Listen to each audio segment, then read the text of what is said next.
McMorris Rogers.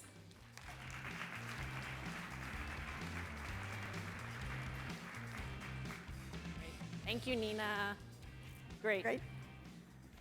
Kathy, it's so great for you to be here. I'm glad you got to spend a little time with your wee ones in Disneyland or Disney World. But I've got to ask you, what the heck is going on up there? Well, you know, we're working on it.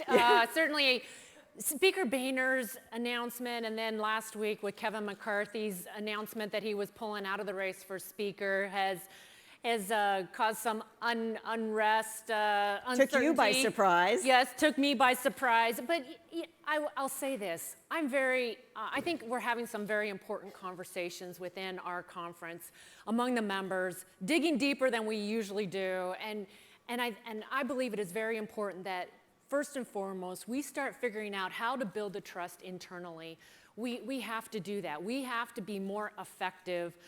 Everyone knows that Congress is not highly regarded right now. Yeah. They view us as dysfunctional. They view us as arguing, not focused on people's priorities all across this country. And with good reason. Well, some would argue. I view that, and so I am hopeful that through all of this, we are actually going to have those conversations as to how do we work more effectively internally, and not just among the Republicans, but with our Senate colleagues, with the Democrats, so that ultimately we can restore trust with every person in this country, which that needs to happen. I'm a firm believer in representative government, and I'm concerned that too many people across this country right now, they look at Congress and they look at what's happening in government, and they have a lot of questions, and they don't see us as really focused on them, being accountable, being transparent, and putting the people's business first. So your name came up as a potential candidate for House Majority Leader. You didn't run, and your name hasn't come up as somebody that wants to run for Speaker.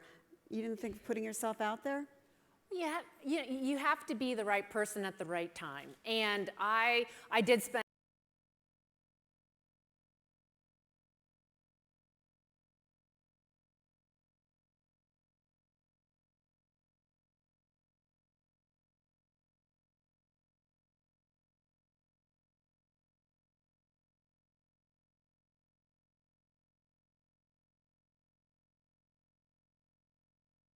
I spent some time right when the news broke that Speaker Boehner was going to be stepping down, talking to my colleagues about running for Majority Leader. I'm currently the chair of the Republican Conference, and I really believe that is the best place for me right now to play an important role in helping build that trust internally.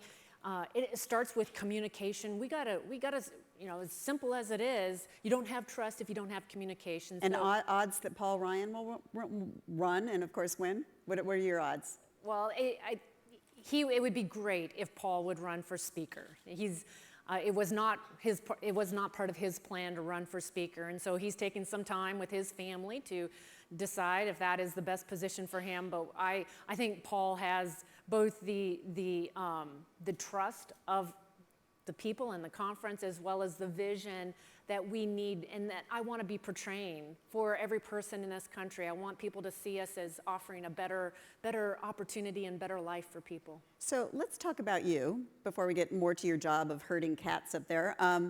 You grew up in Eastern Washington. Your parents ran a fruit stand. And you sold fruit. That's true. During your time, and then you broke a barrier going into the State House there as a first woman in leadership. Correct? Right. Well, yes. So I was the first woman to be elected Minority Leader or to lead either caucus in Olympia. And you come to Washington and you broke an interesting barrier. You were the this was unexpected too. You're the first member of Congress to give birth to not just two, but three babies while in the House. That's true. So when I was elected in 2004, and I was still single, and I was excited to be elected, but I wondered, am I going to be single for the rest of my life, kind of a thing? How am I going to find someone while I'm serving in Congress? Yeah. And lo and behold, the most amazing thing did happen at a barbecue, a fundraiser, the August after I was elected. I met Brian Rogers, who his sister had worked on my campaign. So lo and behold, she invited him to the barbecue to introduce him to another volunteer's daughter. Anyway, it was great. And Brian is retired from the Navy, and so he'd never been married, never been a dad, And now he's a full-time dad. And he says it's harder than anything he did in the Navy. So he stays home and takes care of the Yes, 3 kids. That's true.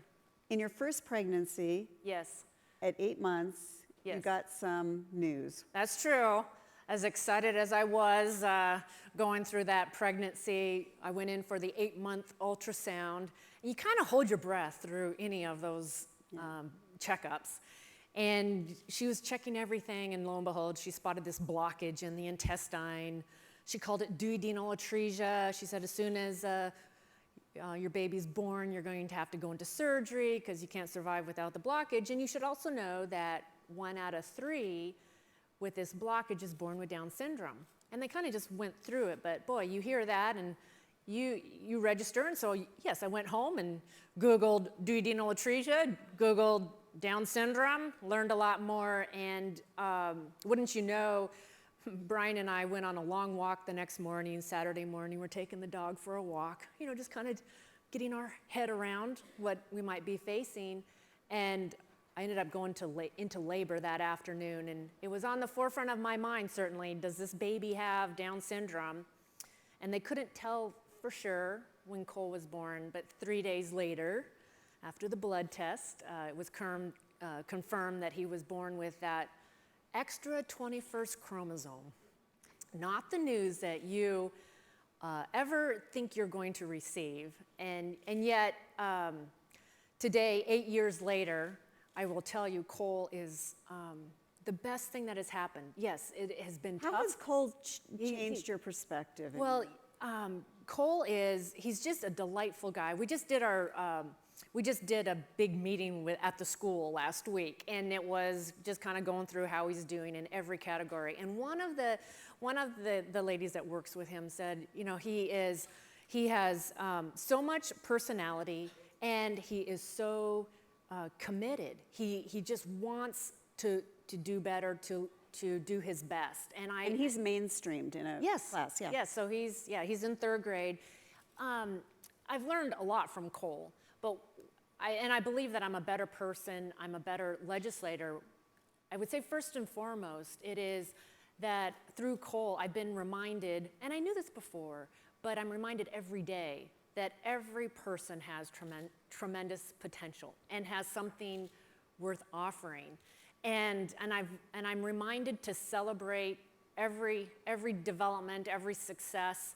And now I can say I'm very proud to be a part of the disabilities community, because that's what the disabilities community does all the time. And I think that's why families with children with disabilities are so passionate, is because they have seen firsthand not just the positive impact, but they're reminded what every person has to offer. And I'm grateful for those who walked this path before me, and the fact that Cole is mainstreamed and that he got early intervention. But there's more to be done. We need to break down some of the barriers for employment for those with disabilities. There should be more opportunities for independent living and making that transition from school.